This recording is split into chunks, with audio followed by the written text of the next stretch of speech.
So today we're hosting our third annual Research for the Ranch Field Day, featuring the applied research that we're doing on livestock at Lakeland College.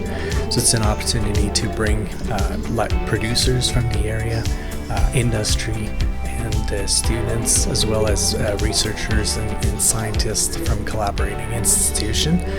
We are here today at Lakeland College to support a rotational grazing project that Kyle Hapner has taken on.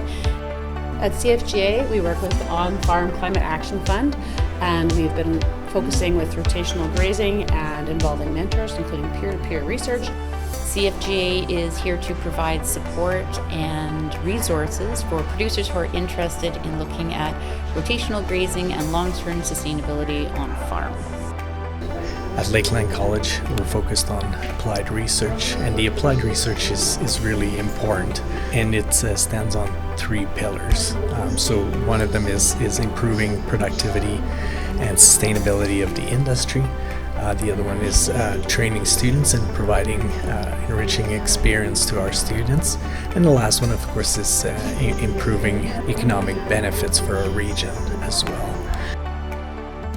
Our objective is to address industry issues, and so having all of these stakeholders in the room at the same time is really favorable.